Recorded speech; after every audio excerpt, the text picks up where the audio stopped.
This is update for January 23, 2023, day 334 of the war, end of the date update. So I'm going to start with Russia today, and then I'm going to switch to Ukraine, and I'm going to do actually a little bit more of discussion of Ukrainian internal politics and actually corruption and how it all affects ability to defend Ukraine. So first, let's start with Russia. Interesting piece of information. I mentioned before that Russia is producing about 11 million barrels of crude oil per day. Out of that, it exports as crude oil about 60%. So, and the rest 40% is being processed into sort of more value-added products such as gasoline, diesel fuel, jet fuel, etc. So just so basically, out of 11, it's about 6 point something, 6.6 is actually exported as crude oil. The rest, 4.4, is actually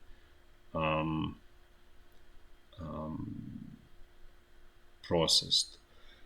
So just for the reference. Then there are more and more problems developing in Russian economy. The revenue from the crude oil exports is definitely dwindling.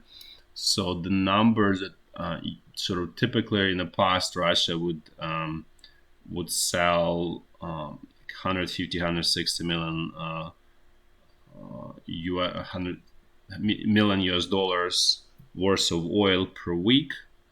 Then it dropped to about 120 in December. Now it's slightly below 50. So as you can imagine, it's only a third of the revenue that's basically available. It doesn't mean that Russia is going to cry. I mean, financial system is definitely going to be under pressure. There are going to be tons of problems, but as a system, Russia will continue. It doesn't mean that this is the end of Russia or anything like that. It's essentially, in some ways, non-event. However, Russian government is actually active in terms of managing the situation. They're reducing expenses of the state budget. So a lot of road construction projects got killed. Pretty much all of them essentially stopped in Russia. So everything goes sort of to the front line. So this is a quick update on sort of general, economic situation in Russia and how export of crude oil affects, and death of natural gas export is really one of the big problems for Russia. Now let's switch to Ukraine. Over past 4 or 5 days, there was a lot of corruption scandals in Ukraine. So one was, for example, sort of more famous is related to the Minister of Defense of Ukraine, Reznikov, which I mentioned before for his comment about the drones that are only useful for the videotaping weddings. So that person apparently involved in the corruption, basically, for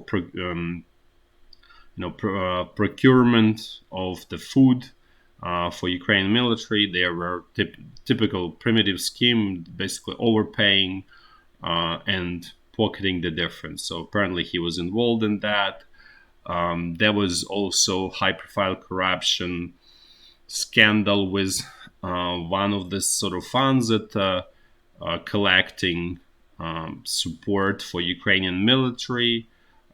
Turns out that 70% of the funds that are collected from all of the donors, all the people around the world, is being stolen. Only 30% goes to at least some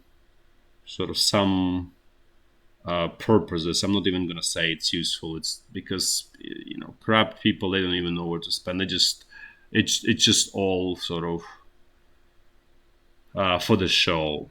So this goes back to probably 4 or 5 months ago. I mentioned on the channel to everyone who wants to support. Don't give money to any kind of funds.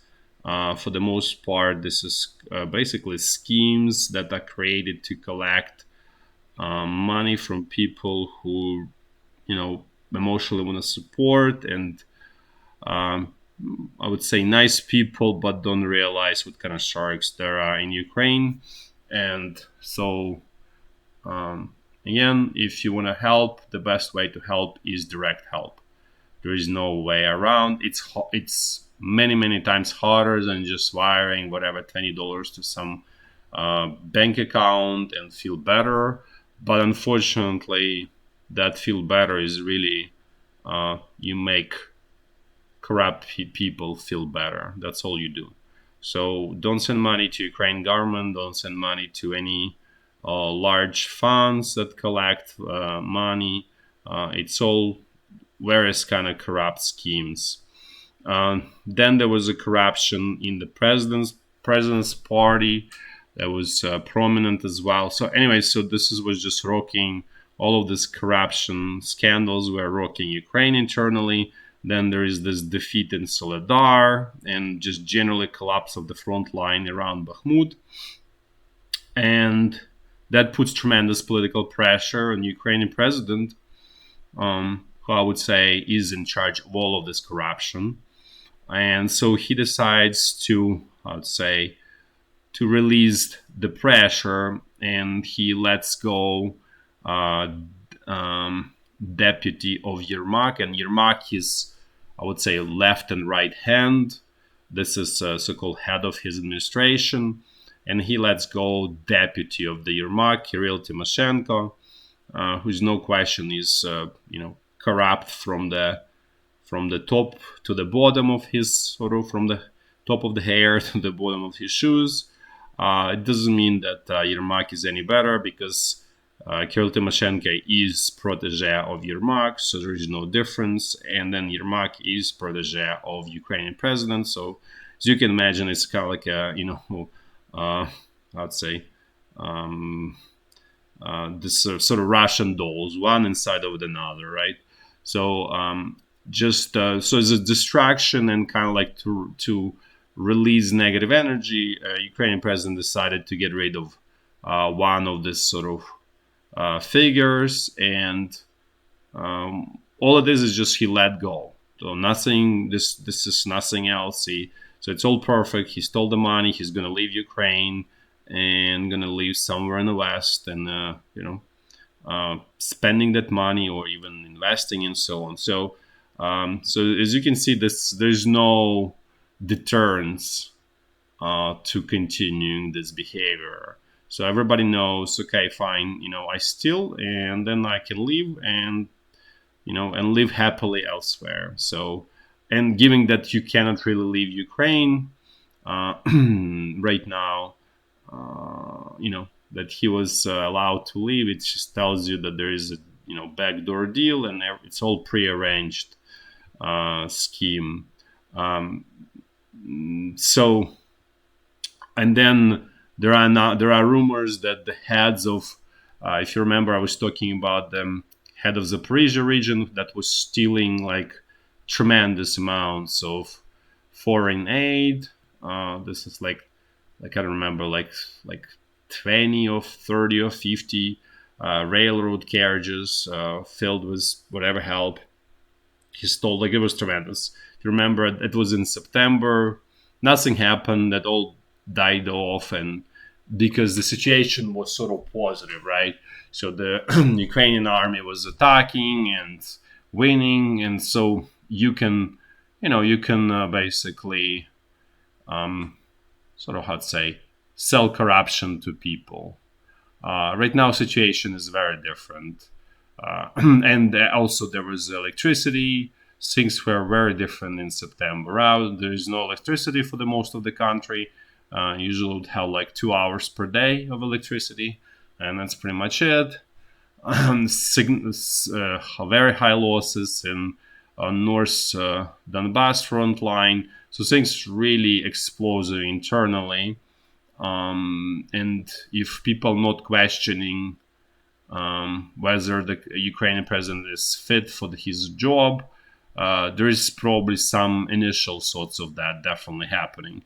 So he just basically, sort of like a helicopter, just throw this, heat flare, so the rocket hits that flare and doesn't hit the helicopter or airplane. So this is the same idea basically here, just politically.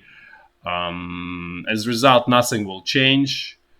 Things will continue, and sort of all of this negativity will gain momentum, because corruption breeds disaster, and so as a result, nothing will change, as I said, and because Ukraine is not getting huge, overwhelming amount of military equipment that's more advanced than the Russian one.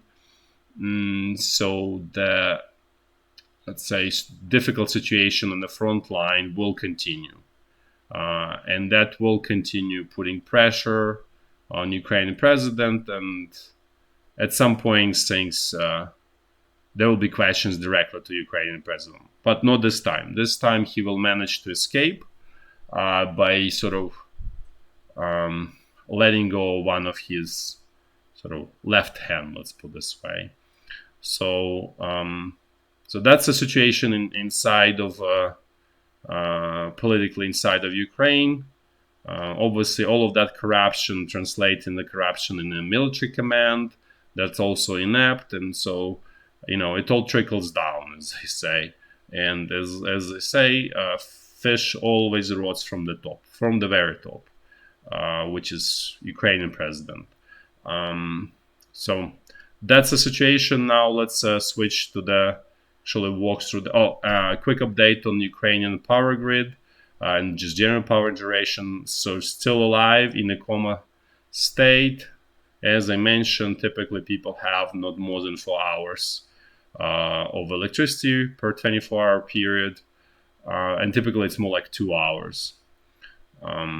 So it's obviously you essentially cannot do anything in this environment.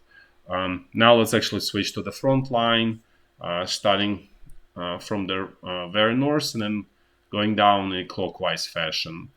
So situation along the state border more or less the same. Some exchange over artillery attacks, rocket attacks, but nothing unusual there. Let's now jump to the North Lugansk front line. Things here are in a way more or less the same. As you can see, situation is definitely, the initiative is in Russian hands, not in a firm way. They are attacking, but without much success so far. They still don't have enough troops here to start offensive. So this is just more like a local attacks, trying to eliminate this small bridgeheads that Ukrainian side has on this eastern side of this stream. That's essentially essence of this attacks here. Now let's move to North Donbass front line. So things here remain sort of difficult, bad for Ukrainian side. Sort of nothing good. Essentially, as you can see, the Russian troops continuing their attacks. Let me just actually show its better picture here in the southern, sort of where we look at the southern section. So at this point, situation with Bakhmut really quickly deteriorates. So as you can see, this road that goes to Slavyansk is under Russian fire control, so you can barely use it. In theory, you can use it if you're really, I would say, skilled and intelligent, but that's not the case in general with Ukrainian troops. So effectively means you cannot use it. This road that goes through Ivanivsk from Konstantinivka to Bakhmut is also essentially not usable, also under Russian fire control. So the only road, which is like the secondary road, is that goes through Khromove, Chasiv Yar, and then goes to Konstantinivka. This is, so as you can see at this point, this is sort of thin line that holds Bakhmut supplied at this point. And as you can see, once Russian troops get closer to Ivanivsk, this line will be also under sort of partial, almost initially partial fire control, and they keep sort of punching here in Paraskovivka, Blagodatne, Petrorodne. So eventually, this will force hands of Ukrainian command, and it does look that the fall of Bakhmut will happen sooner than later, unless something drastically changes. But so far, there is no indication that something drastic will happen. And as I said, the biggest problem is that Ukrainian troops don't have skills, don't have right command, don't have right organizational structure to do proper offensives or counter-offensives, whatever you call it, but basically to conduct active defensive operations. And that's a problem. So right now, it's basically all of this of defensive operations is just like a rigid defensive lines that are perfect for the distraction of Russian troops, Russian artillery that essentially destroys, and then Russian infantry mops it up. So this doesn't work, obviously, as you can see, especially when you face Wagner mercenaries, which are, let's say, not great, but much better organizational system than Ukrainian army. It's definitely a step ahead relative to the Soviet army, which is Ukrainian army, and so it defeats at any moment. It defeats Ukrainian army, even though there's a lot of motivation among the Ukrainian soldiers. But as I said, I think there is realization coming into ordinary Ukrainian soldiers that okay, there's enough of plugging with our bodies. This whole front line, there's something needs to change. Either Ukrainian command or more weapons or something. But the way it goes is probably it's getting towards the end of it. As I said, the situation here is bad, and there is no sign that this is going to reverse here anytime soon. Now let's move to the central Donbass front line. Again, want to compare, contrast here. This is regular Russian army sort of doing the same thing that Wagner mercenaries are doing up north. Also trying to squeeze Avdiivka, because it's similar to Bakhmut, and they've been doing this for probably 7 whatever months. Well, since the beginning really of the war, and they cannot get it done. So this is, again, Soviet army versus Soviet army. They sort of perfect match made in hell, and both are totally incapable. So as you can see, the essential front line doesn't move anywhere. So this is probably less threatened area at this point here. Plus, Ukrainian side has pretty relatively good defensive positions. Even in some areas they have been breached, such as Piski, and then here north of Avdiivka, and a little bit in Marinka, but still at large the defensive line is still there. Now let's switch to Zaporizhya front line. So Russian troops attacked Kamensk, even though Russian propaganda sources reporting that they captured Kamensk. Russian troops did not really capture Kamensk, and essentially all of these attacks that were launched like 4 or 5 days ago fizzled out. So looks like it's again the same idea. Soviet army versus Soviet army doesn't lead to anything unless one Soviet army has exceedingly huge advantage in the number of troops versus the other one. So far, that's not the case. Even though Russian forces here are probably sort of outnumber Ukrainian, but not troops, not by huge, just small advantage, but it's absolutely not enough to really sort of steamroll Ukrainian defensive positions here. Even though the line here is stretched thin, This is fairly mediocre brigade. Here it's also big questions what sort of quality of troops here. There's a lot of sort of Ukrainian militia brigades here filled in, which have, first of all, don't have really enough of the weapons, quality weapons, effective weapons. It's essentially basically machine guns and um, assault rifles, some basically very extremely minimal light infantry equipment, and so their ability to defend is obviously fairly limited. But the sort of so far looks like Russian troops don't have exceeding advantage here, and as I said, this is Soviet army, so it's inept, incapable, and unprofessional. So chances so far of penetrating defenses here are, let's say, they're not zero, but fairly low. But it's also very clear that Russian command will be pumping more troops here, with very clear idea attacking straight towards Zaporizhya. I mean, the more sort of intelligent idea is actually advancing towards, let's say, Novomykolaivka. That would over a long time create much more problems for Ukrainian side, but